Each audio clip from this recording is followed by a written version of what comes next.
الذي بلغنا في شهر رمضان شهر الاستغفار والغفران، شهر التوبة والإحسان، شهر المبارك الجميع الإنسان، فيه نزل القرآن.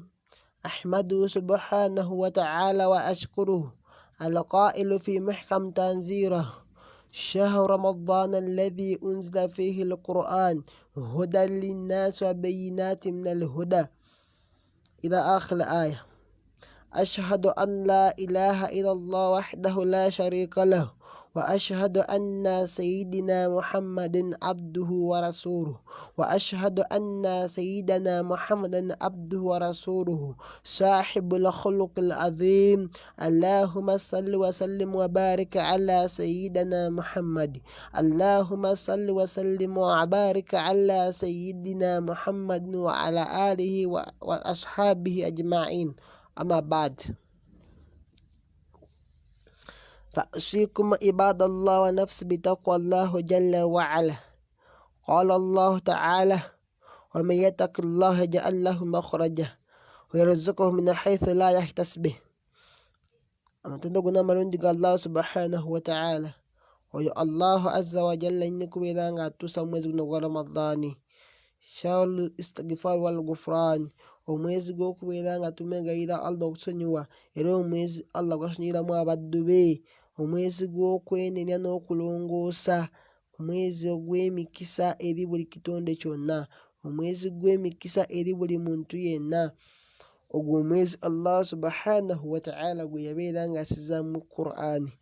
Adduwa Allah nkakasa nga tebyasinzibwa tufe okujjako Allah subhanahu wa ta'ala mwenyini kwogera mu kitabo ekitukuvu eky'amateeka yagamba nti shahru Ramadana alladhi unzila fihi al-Qur'ani, nti omwezi guno gwa Ramadhani gwe mwezi gwe nasizaamu Qur'ani.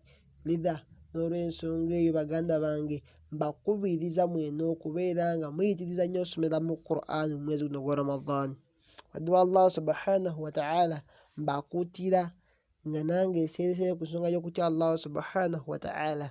Falyawum oba mu kaseera kano akassaawa zino tujja kubeera nga tulaba ku adabu siyamu oba ku adabu saimu, empisa z'okusiiba oba empisa z'abantu abasiibi oba empisa z'omusiibi. Omusiibi osaanidde kweyisa otya?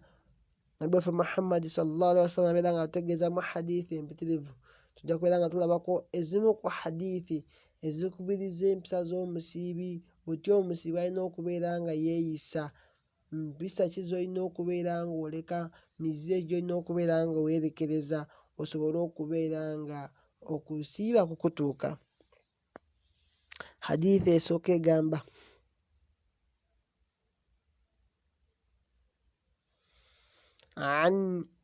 hadithi evaku ani abi هريرة رضي الله عنه قال: قال رسول الله صلى الله عليه وسلم: إذا كان يوم صوم أحدكم فلا يرفث ولا يصخب، فإن سابه أحد أو قاتله فليقل إني صائم. متفق عليه. حديث يسوكا إذاكو أبي هريرة الله مسيما يغامبا nti Nabbi waffe Muhammad sallallahu alaihi wasallam abeera nga agamba nti idha kana yawmu sawmu ahadukum, singa olunaku lutuuka omu mummwe ng'asiibye, singa omu mummwe asiiba olunaku lwonna, fala yarfaf, kirungi okubeera nga tayona olunaku olwo ng'ayogera ebigambo by'obuwemu. Ekigambo rafu kitegeeza mu al-fahsha wa amali, okubeera nga kalaamu lifahishi, ebigambo eby'obuwemu, omuntu okubeera nga awemulawemula, ayogera ebigambo ebitaliimu nsa, ebigambo ebiweebuula, wala wa amalihi, n'emirimu egitambulira mu bintu ebya fahishi, ebigambo mu bintu eby'obuwemu. Muntu asiibye mu kulaba bifirimu bya bukunya, ali kulaba biyimbayimba, omuntu asiibye ali mu biyimba, alaba abantu bali mu bukunya, ennyimba ezisinga obungi abantu bakwata vidiyo nga bali mu bupale, bali mu kingo, oli awo naawe osiibye, amaaso gali ku biyimba by'osiibamu. olaba firimu za bino biki buli movie omuntu osiibye oli mu bintu module ebyo nabyo yabeera nga agamba nti singa omuntu yenna abeera nga asiibye fala yarufas si kirungi kubeera nga ayogera ebigambo ebyobuwemu n'ebikola ebyobuwemu wala yaskhabu era si kirungi kubeera nga ayitiriza nnyo okubeera nga mukhsaamu okubeera nga ayomba wasiyahu n'okuleekaana muntu osiibye oli mu kuleekaana oli mu kuyomba ovuma ono okola oli naye ng'ate wasiibye nabyo yabeera nga atwewaza ebigambo ebyo n'agamba nti fa insabbuhu ahadun singa omu yenna abeera nga akuvumye singa omuntu yenna akuvuma awukalahu oba n'akulwanyisa nga gwe wasiibye yagamba falyakul kirungi obeere ng'ogamba nti inni saimu ti mazima nze nasiibye mazima nze nsiibye era omuntu abeera mu magezi n'abeera nga atandise okukyokooza akuvuma akola ki gwe n'omugamba nti inni saimu munnange gwoliko nze nasiibye era akuleka so nabyo yabeera nga atuwa amagezi nsinga omuntu abeera nga akulwanyisa obanga akuvuma akusookereza akukola ki nabyo yagamba nti muddemu nti munnanze nasiibye kyogere jaharan singa obeera nga osiibye kusiiba kuno kwa faradha naye wobeera nga oli mu kwasuuna kirungi okyogera mu mutima naye woba nga oli kuno nga Ramadhan obeera nga omugamba nti inni saimu nze nasiibye ajja kwesonyiwa naye si kubeera nti akuvumye naawe ng'ovuma akukubyemu oluyi nga naawe oleeta teke obusiraamu butugaana okubeera nga tukola emize egyo ng'omuntu wasiibye ebintu bino byenjogerako bino alafu wasakhbu okuyomba oba okola ki nabyo yabeera nga agamba nti ebintu ebyo biri mamnuun fi kulli waqti ebintu ebyo byaziyizibwa tebikkirizibwa mu kaseera konna lakinna yataakidu lisaimu wabula ate ensonga eyo ebeera nga enywera nnyo kikakatibwako nnyo ku muntu nga yasiibye okubeera nga ate obyewalira ddala omuntu wase tolina kubeera nga oyogera bigambo bya buwemu tolina kubeera nga oli awo buli kaseera oli mu kuyomba kuvumagana akola ki nabyo yabeera nga abitwewaza so emu ku mpisa z'omuntu eyasiibye olina okubeera nga weewala enyombo si kubeera nga osiiba olunaku lwonna oli mu kuyomba oli mu kuleekaana oli mu kubba mpawa muli mu kuwakana bya mipiira byaki omuntu asiibye si kirungi kubeera nga byomaliramu ebiseera byo hadithi ey'okubiri eva ku mwenyini ya Abi Huraira yabeera nga agamba taqala nabii sallallahu alayhi wa sallama man lam yada qawla zuri wal amal bihi falaysa lillahi hajatun fi an yada ta'amahu wa sharabahu hadithi eno egamba hadithi eva ku Abi Huraira yabeera nga agamba nti man lam yada qawla zura yenna tasobola kubeera nga alekawo bigambo bya bulimba bigambo bya swakaba bigambo omutalinsa bigambo kawulu zuura mulimu ebigambo ebyo ebyokugeya kuvumagana okola ki kulimba bina bigwa mu tuluba eryo yenna asobola kwerekereza bigambo ebyo ebyokulimbalimba era mulimu wal amal bihi n'emirimu egikwatagana n'ebyo ebyokulimba nga osanga abantu nga bali mumatatu nagamba ati nkutemye naye nga tulabako omusaayi gwamutemye nkusaze nkukoze eki nkozi nkutemye nkoze bwanti naye nga bali mu bintu byakulimbalimba bwatyo mu firimu muki byasiibamu amal bihi n'emirimu gyebikwatagana n'ebikolwa ebyo omuntu yasiibye alisiiba mu kibanda kya firimu asiiba mu mukola ki asiiba mu matatu mwebityo modro nabyo yabeera nga agamba nti era asobola kubeera nga yeerekereza ebigambo ebyo n'emirimu gyabyo yagamba nti falaysa lillahi hajatun fi an yada ta'amahu wa sharabahu yabeera nti talina nsonga yonna eri Allah subhanahu wa ta'ala emulesa mmere ye na byakunywa bye kirungi abeere nga ali ebyokulya bye kirungi abeere nga yenywera ebyokunywa bye kyekisinga okuba ekirungi omuntu atasobola kubeera nga yeerekereza bigambo bya bulimba ebigambo bya swakaba ebigambo omutalinsa kirungi okubeera talina nsonga yonna eri Allah subhanahu wa ta'ala okubeera nga aleka ebyokulya bye n'ebyokunywa bye so omuntu ng'oyo kirungi abeere nga emmere ye agyeriira ebyokunywa bye abyenywere kubanga tusobola kwerekereza bigambo byaki kubanga tugamba nti asiyamu huwa al imsaaku, kwerekereza byebimu ku bintu byetwerekereza kubeera nga buli kiyungo ku mubiri gwe kisiiba. Nabi waffe Muhammad yabeera nga asiiba buli kiyungo kyonna kyonna. Yatugamba mu hadithi emu, Nabbi waffe Muhammad yabeera nga agamba mu hadithi eno nti rubba saimu hadhuhu min siyami al-ju'i wal atash wa rubba qaimu hadhuhu min qiyam as-sahar wa ta'ab, rawahu an-Nasa'i. Hadithi eno Nabbi yabeera nga agamba nti rubba saimu, nti oba oli awo kisobokera ddala kyangu nnyo eri omusiibi, hadhuhu min siyami, omugabo gwe gwabanga afunye oba empeera ye mu kusiiba kwe, yagamba nti al-ju'i wal atash, njala na nnyonta byoka nga byakomyeko, ng'omuntu yasiibye omwezi gwa Ramadhaani mulamba naye nga omugabo gwafunye oba ng'empeera ye njala na nnyonta ng'akomye kulumizibwa njala ye naye nga talina mpeera yonna gy'afunyeemu, oluusi nniya na bino bwe bityo. Omuntu yasiibye naye ng'ali mu kusiiba mu bigambo kawulu zuuri, byalimu kwogera bigambo bitaliimu byasooka bakwemula akola ki, naye nga yasiibye nga tamanyi na kumanya nti ekyo kitta okusiiba kwe, n'abeera nga byonna byonna byayozezza ayanise mu ttaka ng'aviiriddemu awo. Buli muntu gw'osanga ng'enda kubeera nga enjala yamulumira bwereere. Nabbi kyova yagamba nti rubba saimu hadhuhu min siyami al-atashi wal-ju'i, nti kisobokera ddala nti oba oli awo empeera y'omusiibi, oba oli awo empeera gy'akomako omuntu oyo kubeera ng'alumizibwa njala na nnyonta, kalamata ya bwereere naye nga talina kyafunyeemu.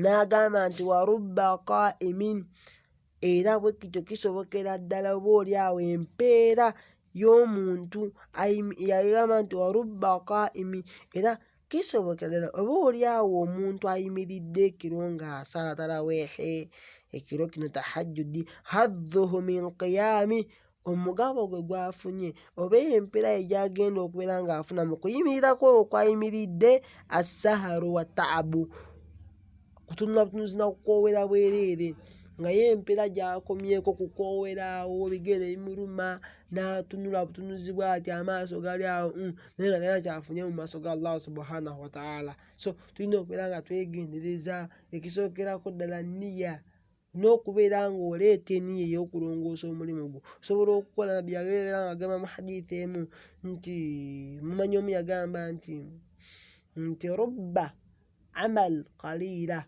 fakabbaratahu anniya, nti oba oli awo akalimo kasobola okubeera nga katini nnyo, fakabbaratahu anniya, niya yokka neekagezza ne gufuuka omulimu omunene, omulimu omulungi omunene ennyo naye nga just lwa niya. N'agamba nti wa rubba al amalu kabiir, oba oli awo gusobola okuba omulimu nga munene, faqallalatahu anniya, eniya yokka yokka eyo neebeera ng'egutoniya ne kabeera nga kafuuse kalimo katono naye nga lwa niya eno.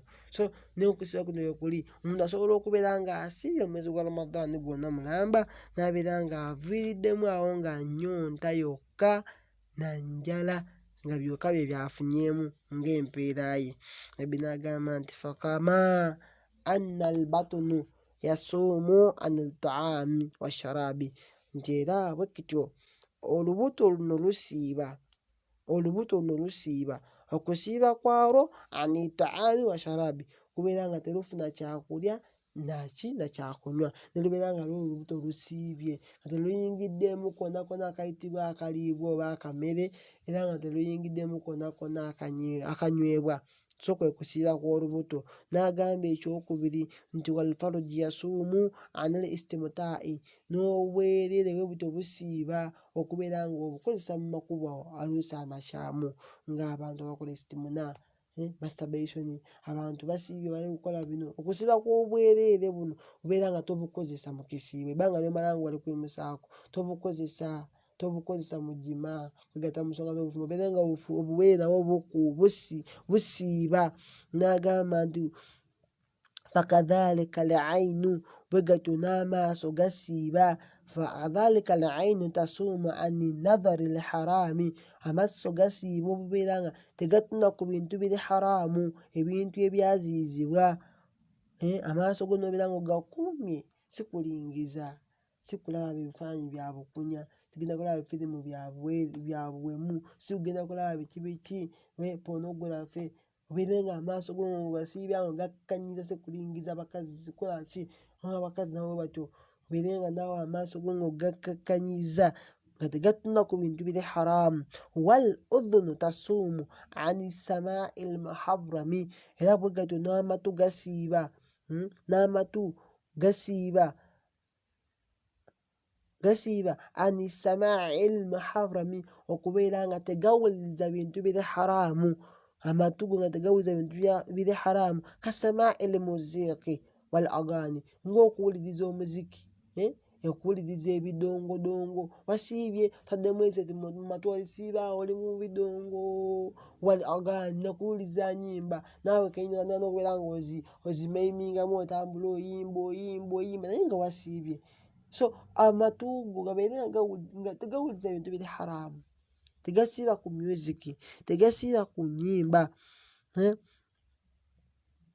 Wa kullu ma yasqutu Allah, na buli kimu kyonna ekibeera nga kinyiiza Allah subhanahu wa ta'ala.